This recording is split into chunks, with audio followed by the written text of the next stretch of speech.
Olá, a paz do Senhor, que bom! Hoje nós já estamos na 6ª lição e até aqui o Senhor tem nos abençoado, temos aprendido bastante e é necessário que nós cresçamos na graça e no conhecimento do nosso Senhor e Salvador Jesus Cristo. Eu acredito que essas palavras estão sendo escritas aqui para nós, para que nós possamos consertar a nossa vida e ajudar também os nossos irmãos em nossa sala de aula. Para mim é um prazer muito grande ter você aqui todas as semanas. Deus abençoe grandemente cada um de vocês. O carinho de sempre de vocês, muito obrigada.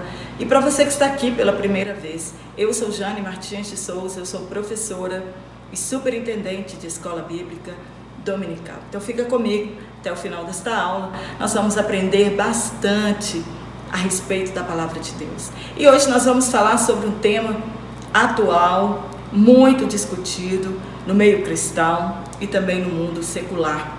Nós vamos olhar pela ótica bíblica, o que a palavra de Deus tem para falar a respeito da sexualidade, o que Deus tem preparado para os casais, para a igreja a respeito deste assunto tão importante, que infelizmente muitas pessoas têm vergonha de falar ou de comentar sobre isso. Hoje, na lição de número 6, nós vamos falar sobre a sexualidade humana e o texto tomado por base pelo nosso comentarista é no Evangelho de Jesus Cristo, segundo escreveu Mateus, no capítulo 19, do versículo 1 ao versículo 12. Dar o conceito de sexualidade é um pouco complexo, um pouco difícil. Nenhum dicionário ousou dar um conceito exato do que seja sexualidade. Ao contrário, eles falam para nós o que as pessoas interpretam que seja a sexualidade, o conceito de sexualidade. O conceito de sexualidade, ele está baseado na atração sexual e na afetividade compartilhada entre as pessoas. Quando nós falamos em sexualidade, logo vem ao pensamento a palavra sexo. O termo sexo, entre aspas, a palavra sexo, ela refere-se aos órgãos genitais ou se refere ao ato sexual em si. Então, quando as pessoas falam, eu vou fazer sexo, eu vou manter relação sexual, e outras vão até muito mais além, que isso que vai fazer amor, sendo que isso não é amor, é uma relação sexual. Então, quando nós falamos dessa palavra sexo, pensamos imediatamente nos órgãos genitais, no ato do sexo em si, em uma relação sexual. Segundo a Organização Mundial, a OMS da Saúde, sexualidade não é sinônimo de relação sexual. São coisas separadas, são coisas diferentes quando nós vamos falar de sexualidade e nós vamos falar de relação sexual. A sexualidade, ela é muito mais do que isso, muito mais do que uma relação sexual.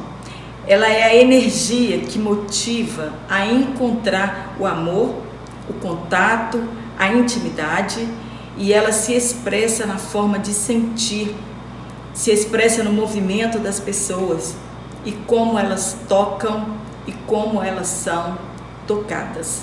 A sexualidade, ela influencia pensamentos, sentimentos, ações e interações e, portanto, a saúde física e mental de uma pessoa. É um conceito tirado do site todamatéria.com.br. A sexualidade, quando nós estudamos lá Freud, nós vamos falar sobre sexualidade. A sexualidade, ela está presente em todas as fases da nossa vida. Vamos falar aqui que, geralmente, o desejo sexual, ele surge na puberdade, por volta de mais ou menos 12 anos, que nós chamamos de adolescente, naquela fase de transição, então ela é chamada de puberdade. sendo uma característica natural dos seres humanos. Deus, quando ele fez Adão e Eva, ele os criou macho e fêmea. Olhando para a palavra de Deus, nós acreditamos que sim, Deus fez macho e fêmea, apenas dois sexos, homem e mulher, e os uniu. Quando Deus fez Adão, viu que a solidão dele não era boa para ele. Deus, da sua costela, fez uma adjutora para ele. E imediatamente depois da formação de Eva, Deus uniu aquele casal em matrimônio. Foi o primeiro matrimônio realizado na Bíblia Sagrada. E a partir daí, então, Deus disse que o homem ia deixar a sua casa, ia unir a sua mulher, eles iam constituir a sua família, e a partir desta união, eles seriam apenas uma só carne. O objetivo do sexo ali no Éden era de frutificação e povoar a terra. Então o sexo era fundamental para esse objetivo, mas não só para este. Deus também fez o sexo para a recreação do casal, tanto daquele primeiro casal lá no Éden, como de todos os casais até hoje na atualidade. Satisfação tanto de um como de outro. O ato sexual, a relação sexual, ela não pode satisfazer apenas um lado, uma parte do casal. Ela tem que satisfazer as duas partes. Ela tem que satisfazer o casal, ela tem que ser recreação para essa uma carne que é formada de duas partes. O sexo no casamento, ao contrário de que muitas pessoas pensam, o sexo no casamento, ele não é pecado. O sexo no casamento, ele não é vergonhoso. Infelizmente, nós encontramos muitas pessoas que acreditam que o sexo dentro do casamento é uma relação vergonhosa, né? Deus, ele é glorificado em nossa vida até na área sexual, pois foi ele que criou o sexo. Então, o sexo ele é perfeito dentro de uma relação do casamento.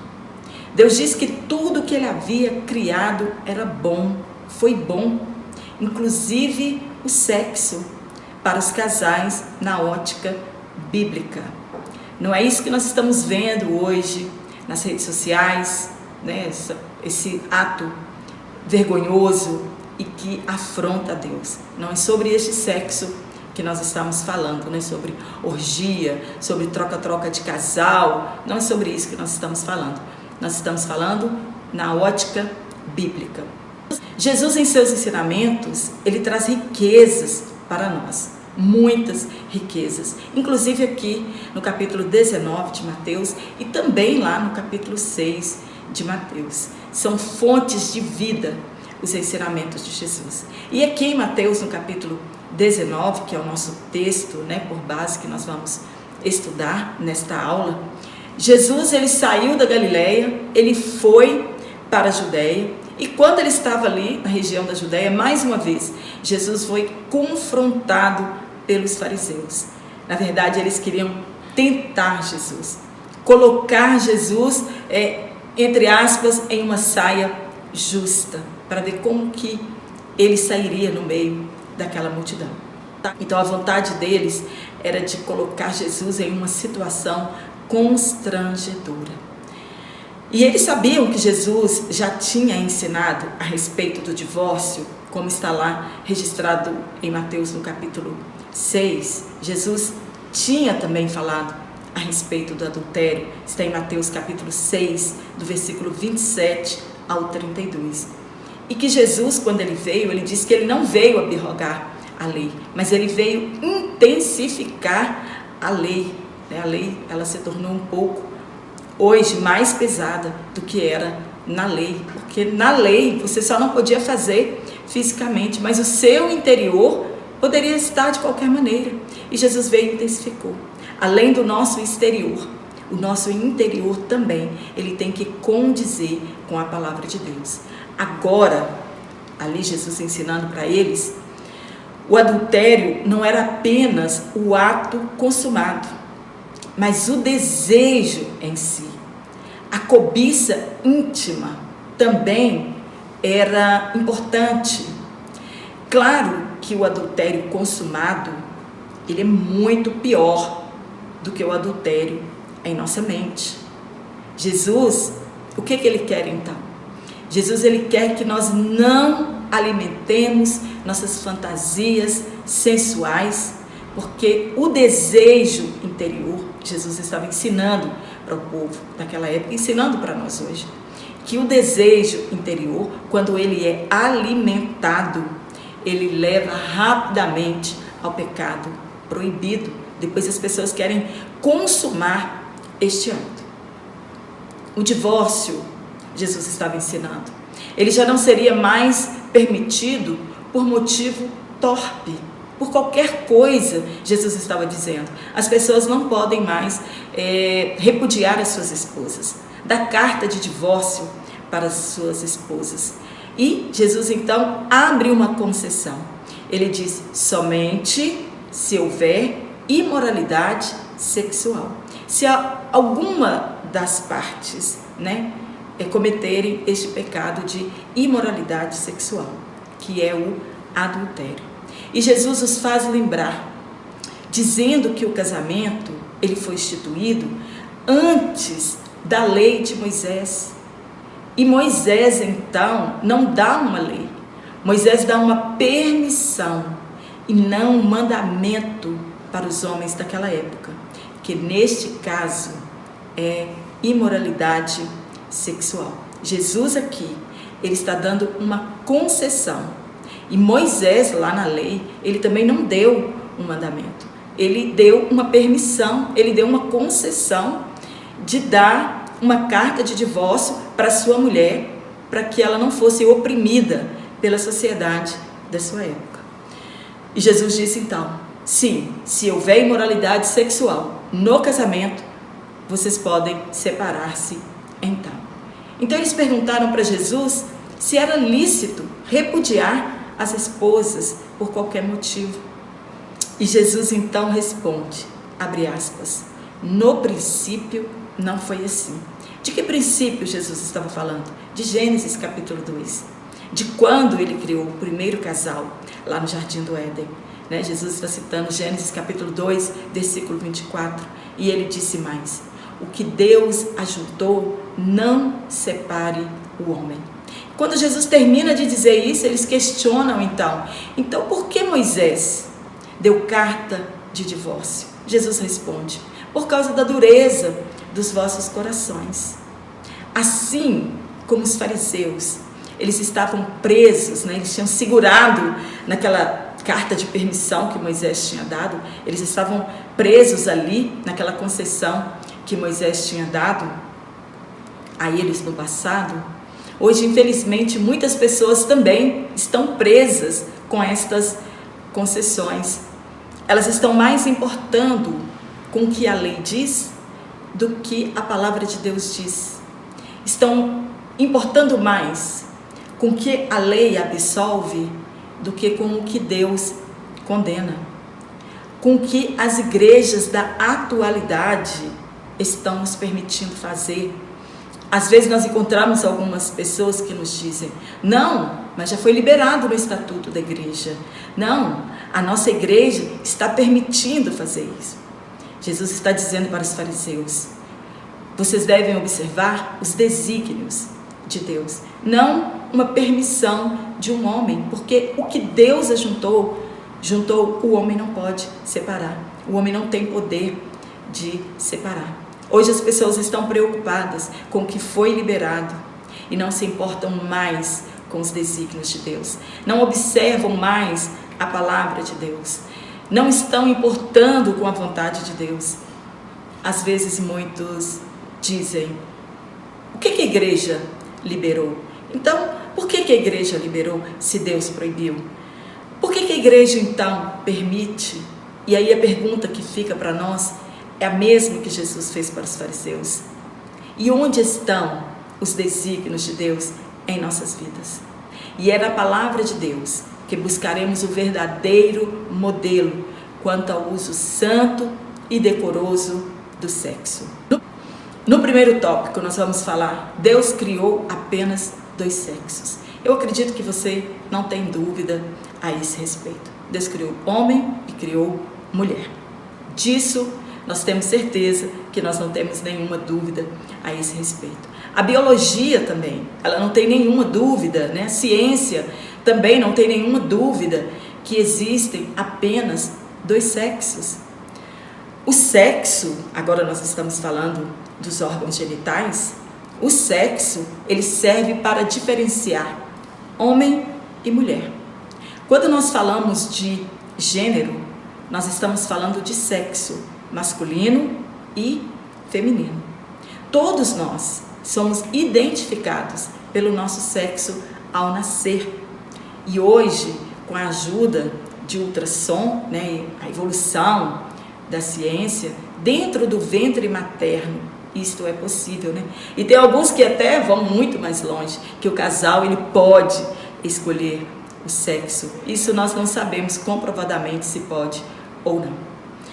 Em Gênesis, no capítulo 4:1, quando a Bíblia diz que Adão teve relações sexuais com Eva, ela engravidou e glorificou a Deus por ter tido um filho homem, Caim.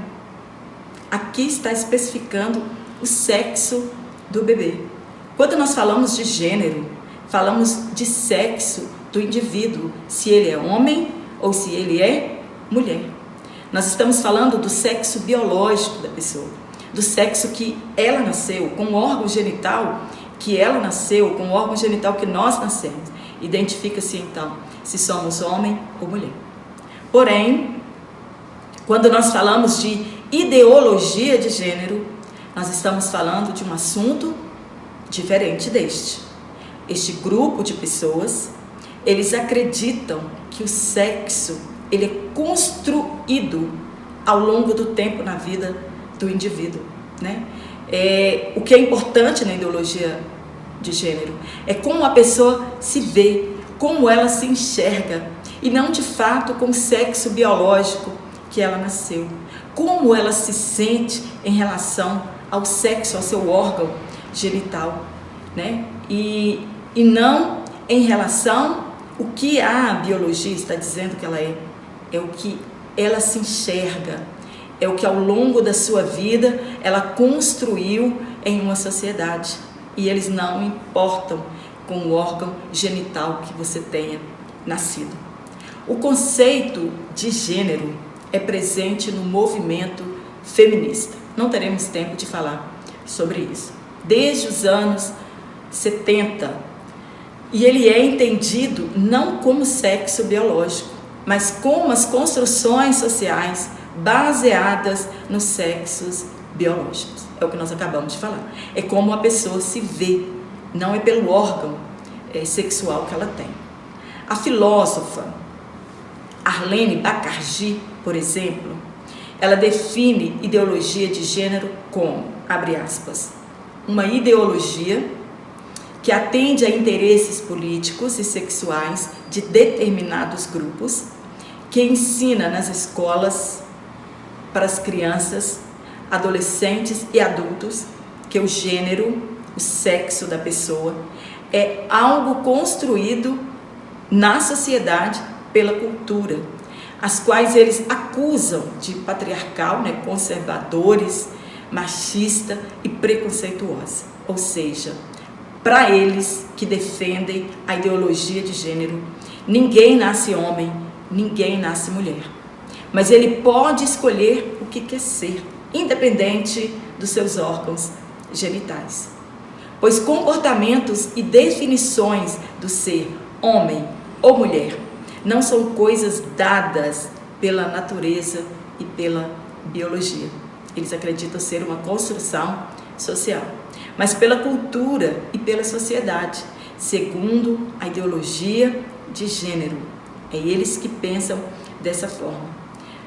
Bacardi, ela adiciona que hoje nós vivemos a loucura em que as pessoas fazem de seus delírios uma realidade e ainda querem impô-la aos outros por meio de leis. E é o que está acontecendo hoje.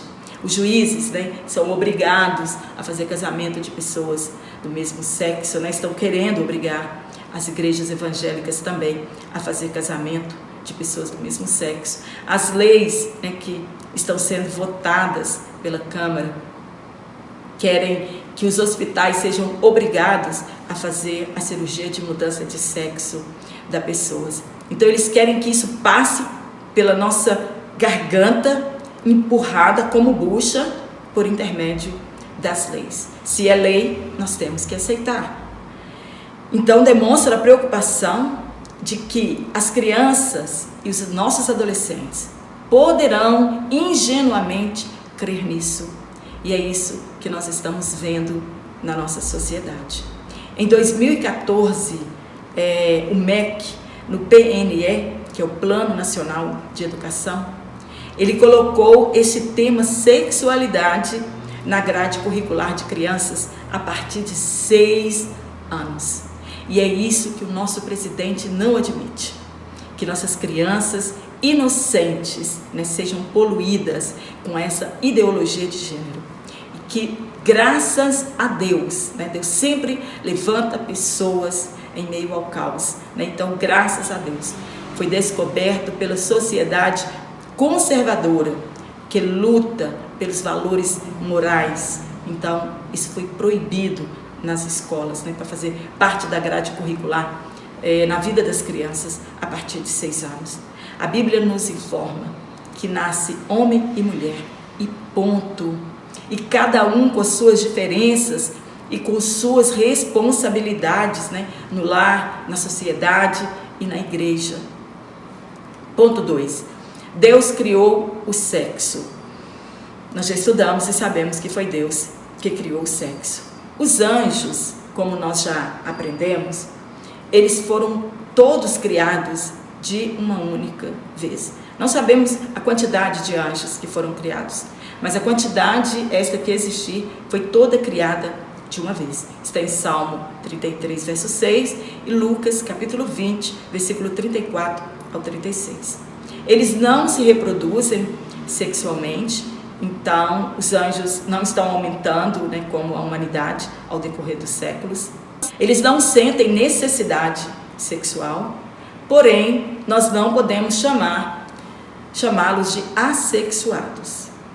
Talvez porque todas as aparições de anjos na Bíblia, eles se manifestam em forma masculina.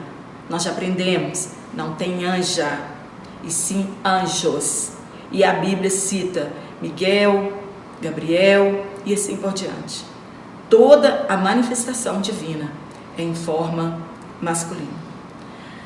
No entanto, o ser humano, ele propaga-se por intermédio da junção carnal, por intermédio da relação sexual.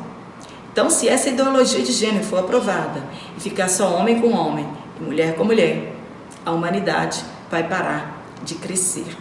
Deus criou o sexo e não o homem. Não foi o homem que criou o sexo. Foi Deus que criou o sexo lá no Jardim do Éden, antes da queda. E quando este sexo ele é desfrutado de acordo com as ordenanças divinas, ele torna-se uma bênção na vida do casal. Não é porque eu estou entre 4 paredes que eu posso fazer de tudo e qualquer coisa que nós não seremos julgados pela palavra de Deus. O sexo ele tem que ser praticado de acordo que ele glorifique a Deus e não de acordo com este mundo imoral e profano. Hoje a maioria dos casais, né, crentes, quando eles vão no encontro de casais, as perguntas que mais surgem são essas, né? Se ele pode praticar sexo oral, se ele pode praticar sexo anal, e as pessoas não vão na Bíblia Sagrada, elas não estão preocupadas em praticar sexo de acordo com a palavra de Deus, mas de acordo com a sua natureza carnal. O sexo, ele tem que ser satisfação mútua e não satisfação pessoal. Não é só um que tem que estar satisfeito. A satisfação tem que ser mútua, né, do casal. Não é por imposição, não é por obrigação. Existem pessoas que, infelizmente, têm compulsão sexual e essas pessoas precisam ser tratadas. E elas acreditam, acham que o seu cônjuge é obrigado a sujeitar-se a isso. Tem que existir na relação sexual prazer e não obrigação. Nada no mundo, nenhum cirurgião pode mudar o que de fato nós somos, como nós nascemos, homem ou mulher. Mesmo que os órgãos sexuais eles sejam mudados, continuaremos biologicamente homem e mulher. Mesmo que façam mudanças hormonal no seu corpo. Você pode fazer o que quiser, você nunca deixará de ser o sexo que você é biologicamente. Em nosso corpo, em nossa mente, nós nunca deixaremos de ser o sexo que nós nascemos com ele. A vontade de Deus é que sejamos felizes no casamento. Há alguns ensinadores que dizem que se você casa para ser feliz, então não case, né? Mas a vontade de Deus é que nós sejamos felizes no casamento. Se não somos, é por causa da dureza do coração dos nossos cônjuges ou a dureza do nosso próprio coração. E o sexo, ele é uma bênção divina no casamento. Muitos acham nojento. Não querem mais. Não vou ter filho mais, não quero mais. Não tem mais o sexo como recreação. Acreditam que não precisam mais manter relações sexuais, né, já que não vão ter mais filhos, e não se preocupam com o seu cônjuge. Não podemos dar ocasião ao inimigo de nossas almas. E Paulo falou sobre isso, e muito sobre isso, né? Ele diz que os casais podem se afastar por um tempo, por uma questão espiritual. Estão orando, jejuando, então é justo que eles se afastem por um tempo, mas por consentimento mútuo. Paulo está dizendo que um não defraude o outro nesta parte. E quantos casais, por falta de sabedoria ou por quererem forçar um divórcio, eles se distanciam de seus cônjuges. Está em 1 Coríntios capítulo 7, versículo 1 ao 5. Vamos para o nosso segundo tópico, objetivos da sexualidade humana. Deus não criou o sexo sem objetivo. E nós vamos falar que são 3 objetivos. Primeiro, de todos, a procriação da espécie humana. Foi esse o objetivo que Deus criou o sexo. O segundo, a união conjugal e a glória de Deus. Procriação. Todos nós continuaremos executando os desígnios de Deus, né? Propagar a raça humana através da união conjugal e até a consumação dos séculos, pessoas continuarão a nascer.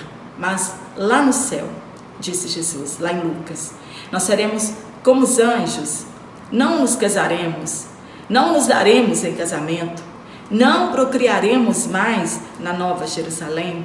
Está em Isaías 65, 20 e Lucas 20, 34 ao 36. Findará lá no céu a nossa atividade sexual, tanto no céu quanto no inferno. Muitas pessoas, né, no mundo aí tem provérbios mundanos que eles querem ir para o inferno e achando que lá vai ser uma festa eterna, né, uma orgia eterna. Mas tudo isso vai cessar, tanto no céu quanto no inferno. A Bíblia diz que carne e sangue não podem herdar o reino dos céus. 1 Coríntios 15, 50. Ponto 2, união conjugal. O sexo foi criado por Deus para ser desfrutado no casamento. E muitos, infelizmente, que se dizem cristão, acham isso antiquado. Tem pessoas que não gostam de falar a respeito deste assunto, né? Eu já vivi na minha sala de aula muitas irmãs mais velhas que não gostam de falar disso, né? Outras nem vão no encontro de casais porque acreditam que falarão sobre isso, e tem pessoas que não gostam realmente de falar sobre sexo ou relação sexual. E elas acreditam que os tempos mudaram e que o sexo, muitas pessoas acreditam que o sexo Ele foi criado para ser desfrutado em qualquer situação e como eu quero. No casamento, o sexo, ele une o casal e glorifica a Deus. Mas fora do casamento, o sexo, ele é uma afronta a Deus, é uma ofensa e ele é pecado. Queira o mundo acreditar ou não, queira você acreditar ou não, o sexo fora do casamento, ele é pecado. Ponto 3, a glória de Deus. Encontramos a beleza do casamento no livro de Cantares. No sentido literal, o livro de Cantares, ele é uma preciosa história de amor, né, de Salomão e da Sunamita. Mas ele também tem um sentido típico, né, tipológico, pois ele descreve o relacionamento de Cristo com a igreja. E tem outros sentidos o livro de Cantares. Se você tiver tempo na sua sala de aula, de fazer uma pesquisa e levar alguma coisa a esse respeito, tudo bem. O casamento, ele é um meio pedagógico de Deus ensinar aos filhos sobre Ele mesmo e demonstrar que o seu amor, o amor de Deus, ele é tão íntimo como o amor de marido e mulher. A igreja, ela é chamada de noiva do Cordeiro. Está em Apocalipse capítulo 21, verso 9. Nós encontramos na Bíblia que haverá as bodas do Cordeiro no céu. Haverá um encontro, né, quando o noivo virá buscar a sua igreja, que nós chamamos de arrebatamento da igreja. E este encontro será nas nuvens, no arrebatamento, quando Jesus Cristo vier nos buscar para estarmos para sempre com Ele. E nós seremos levados pelo amigo do noivo, que é o Espírito Santo de Deus. Nós somos dele, nós somos de Cristo e Ele é nosso. Este casamento espiritual é um grande mistério tipológico que somente a eternidade nos revelará. O sexo, ele não é apenas para satisfazer nossas necessidades fisiológicas, para satisfazer o nosso instinto sensual ou sexual. Não, o sexo ele não é mera satisfação carnal, como o mundo acredita que seja, mas ele é a expressa demonstração de união, de que um casal se tornou uma só carne, né? Paulo ele diz que a mulher não tem domínio mais sobre seu corpo, mas que também o homem não tem domínio sobre o seu corpo, né? O desejo de um é o desejo de outro. É um amor expresso através de atos e de palavras. Existem maridos que agridem suas esposas fisicamente e verbalmente, e depois eles querem que suas esposas se desmanchem de amor no leito. Isso não vai acontecer. Quando chega às vias de fato, né, a relação sexual ou o ato sexual, é a demonstração do amor que é dedicado dia após dia através do companheirismo mútuo. Não é simplesmente satisfação carnal. Terceiro e último tópico, nós vamos falar sobre as distorções da sexualidade. Aqui na minha região hoje, gente, está 35 graus. Né? Então, quando não está chovendo demais, o barulho da chuva, né? Quanto foi na minha aula passada, peço desculpa aos irmãos por isso. Aí nós temos que suportar o barulho do meu ventilador, né? Que a idade já não ajuda mais para isso. Mas vamos aqui ao nosso tópico 3, distorções da sexualidade. Para onde as pessoas levaram este assunto da sexualidade, do sexo, da relação sexual fora da Bíblia? Infelizmente, muitos cristãos distorcem a sexualidade humana. O pecado foi transformado em lei. Inclusive, a cirurgia de mudança de sexo será feita pelo SUS. O SUS arcará com estas despesas. Você pode ser o que você quiser ser, o que você se construiu ao longo da sua vida. Não o seu sexo biológico, mas quem você pensa que existe dentro de vocês. Algumas pessoas chegam a dizer que elas estão presas dentro de um corpo que não é seu. Um homem preso no corpo de uma mulher presa num corpo de um homem. E nós sabemos que isso é diabólico, ofende a Deus. É como se Deus não soubesse fazer as coisas, como se Deus, quando Ele criou homem e mulher, Ele criou de uma forma errada. O sexo, quando ele é praticado fora dos desígnios de Deus, ele torna-se pecado, ofensa. O sexo praticado fora do casamento e antes do casamento gera iniquidades e abominações. A primeira delas, a fornicação. O que é fornicação? Fornicação é toda relação sexual praticada por pessoas solteiras. Isso que é fornicação. E infelizmente hoje a maioria dos jovens que se dizem cristãos, não vamos nem falar do mundo secular, né? Não vamos nem falar dos jovens que estão lá fora. Vamos falar dos jovens que estão dentro das nossas igrejas. Eles mantêm relações sexuais antes do casamento. Não estão conseguindo manter a santidade no namoro, né? Eles querem namorar como o mundo namora. Acham desnecessário casarem virgens. Não conseguem esperar até aquele grande dia.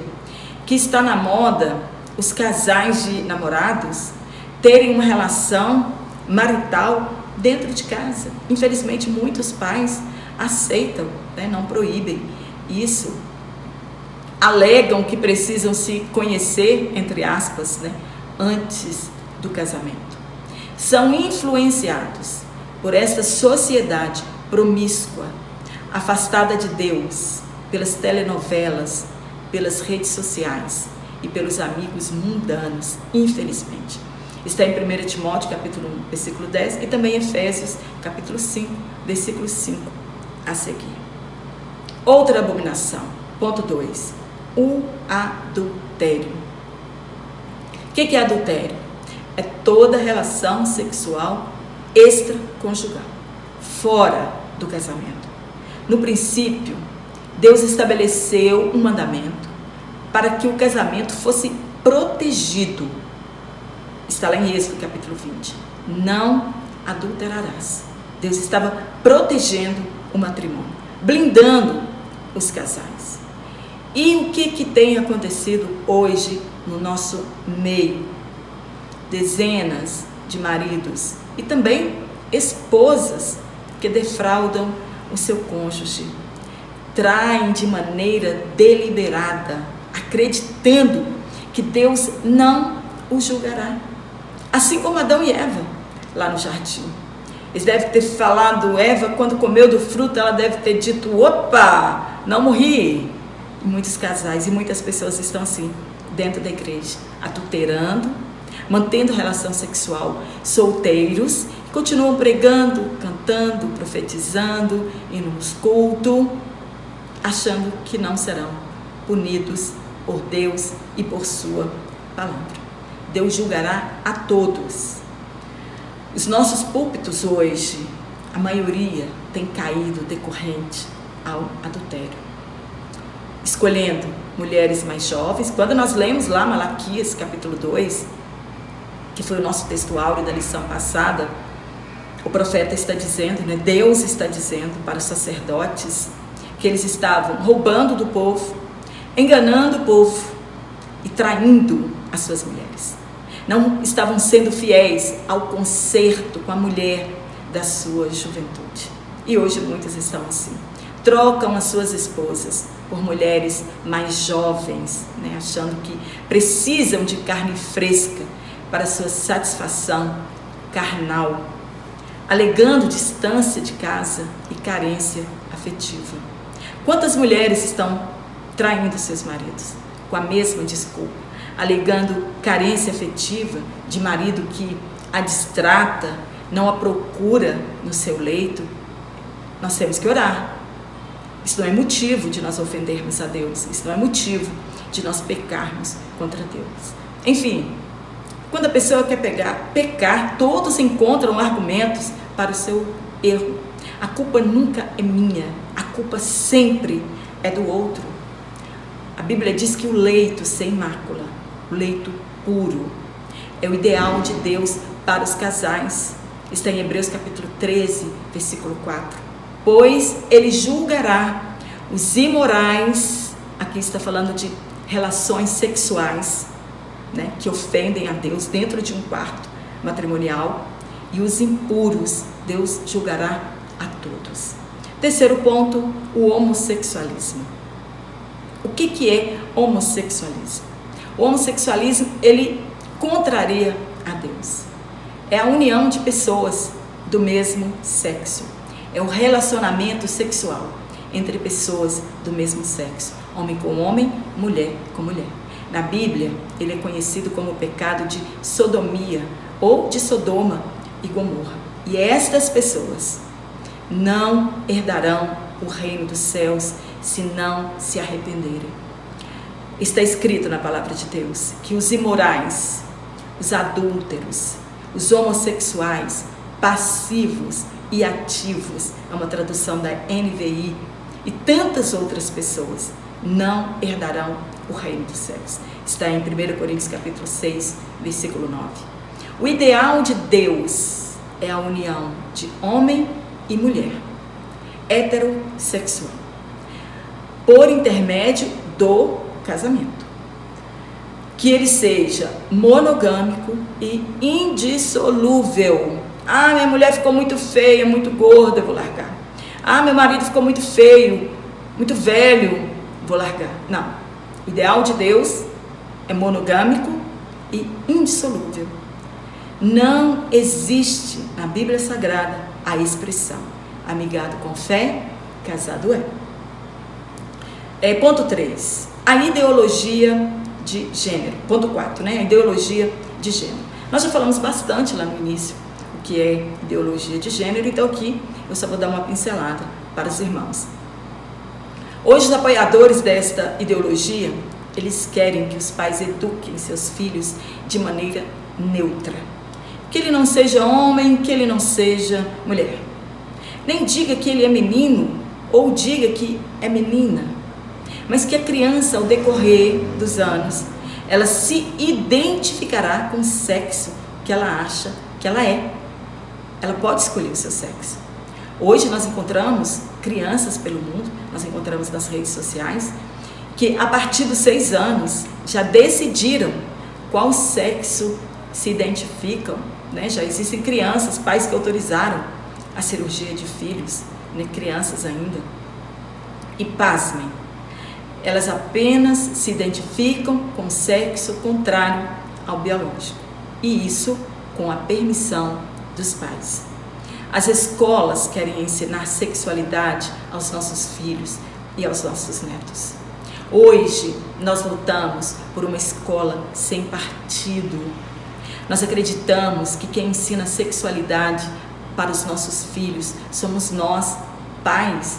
Quem ensina sobre sexualidade não é a escola, são os pais. Infelizmente, este mal, ele está em todas as camadas sociais. Denúncias de pais cujas escolas, o banheiro para as crianças é o mesmo, tanto de homem quanto de menina. Crianças que brincam com brinquedo de meninas e vice-versa. Não que isso tenha problema, mas isso não pode ser uma imposição, né? Eles dizem que menino brincar de carrinho é cultural. Não, isso faz parte do sexo biológico da criança. Ou que meninas não vestem rosa e que meninos não vestem azul e que nós não podemos chamar nossas meninas de princesas, né? Isso é tudo uma camada da sociedade que querem dominar as minorias. Nós precisamos lutar contra isso e nos manifestar contra tal ideologia de gênero. A igreja, ela não pode se calar. Amém? Espero ter te ajudado com este comentário. Se você gostou desse comentário, dá um curtir aqui na minha aula. se inscreva no meu canal. Se você não está recebendo as minhas aulas semanalmente, desative o sininho das notificações e depois vai lá e ative de novo e tudo fica normal. Compartilhe em suas redes sociais e pode me seguir lá nas minhas redes sociais, no Instagram e também no Facebook. E hoje eu quero mandar um abraço para todos. Não estou tendo tempo, né? Não tive tempo essa semana de fazer a relação dos irmãos, mas eu quero mandar um abraço para os irmãos de Minas Gerais, de Belo Horizonte, né, de Ibirité, os irmãos de Pernambuco, de Goiânia, de Pará, do Pará, de Manaus, de Pernambuco, enfim, todos os irmãos que estão espalhados aí por esse Brasil maravilhoso e que estão aqui nas minhas aulas toda semana. Um forte abraço para você e eu te aguardo aqui na nossa próxima aula, se Deus assim nos permitir então.